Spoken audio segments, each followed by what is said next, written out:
welcome back to another episode of the how-to guide of wine. Previous episode, we looked at opening the wine. Well, you've got the wine in the glass now. What are we going to do with it? So today, what are you looking for? What are you smelling? So if you ever wondered why people do this, the idea, imagine. This wine, it's a natural product. It's been stuck in that bottle for a while. It needs to dance around, it needs to jump. So get some air into it, because what that does, it changes the flavors, it opens them out, and you can smell more and you can taste more. So it's a good thing. Plus, you look super cool doing it as well.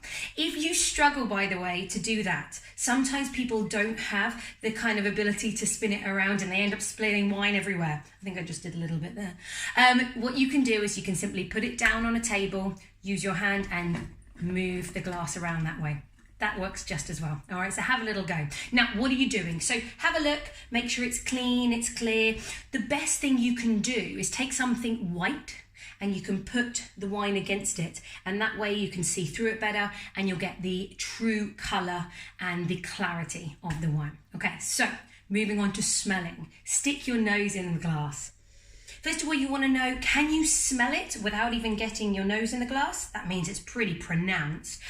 But still, maybe you might have to wait a little bit, but maybe it's full of loads of different flavours. That's what you're thinking about. Now, flavours, what fruits can you get? I mean, with a white wine, it could be anything from apples, then to lemons, then to peaches, then maybe to tropical fruit.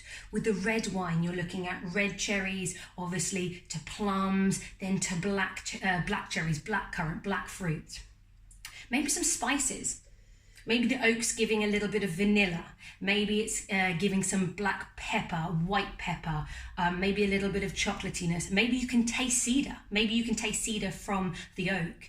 And what about some nuttiness? White wine sometimes has some nuts in there, maybe a little bit of almond, maybe even pine nuts. Red wine often with walnuts. So have a little think about what fruits are in there, maybe what nuts, what spices, and maybe floral notes, white blossom, orange blossom, acacia, rose petals, these kind of things. So have a little look into your glass and see what you can smell.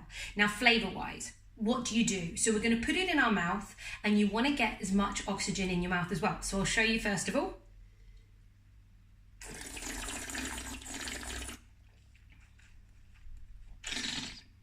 Yeah, I know I look completely stupid then. I'm trying to exaggerate. It's not the real deal. But what you want to do, suck in air.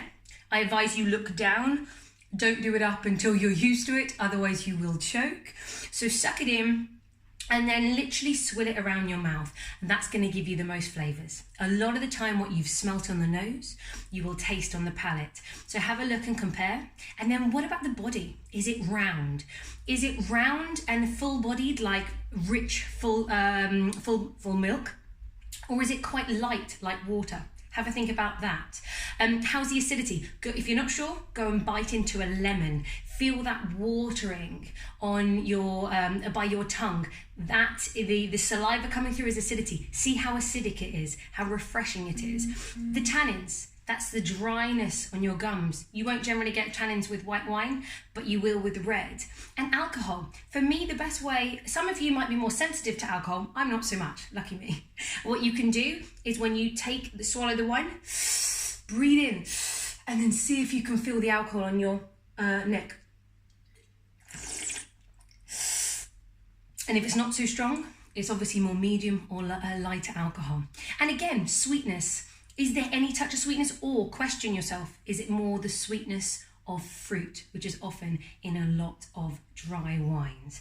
So that's kind of how you do it. Swill it around, open it up, give it a sniff, and make sure in your mouth you get some air into it. And the more you get used to it, maybe have a look at if you're not sure, Google the grape variety, find out what the flavours are typical of that fruit, of that grape, and then try the wine and see if you can match it up. And the more you get used to it, the more you'll find those flavours yourself. So I hope that was interesting and helps you on your little journey to tasting wine. So cheers, like, share, subscribe. I'm always open to what you want to learn, and I'll see you again next week. Cheers.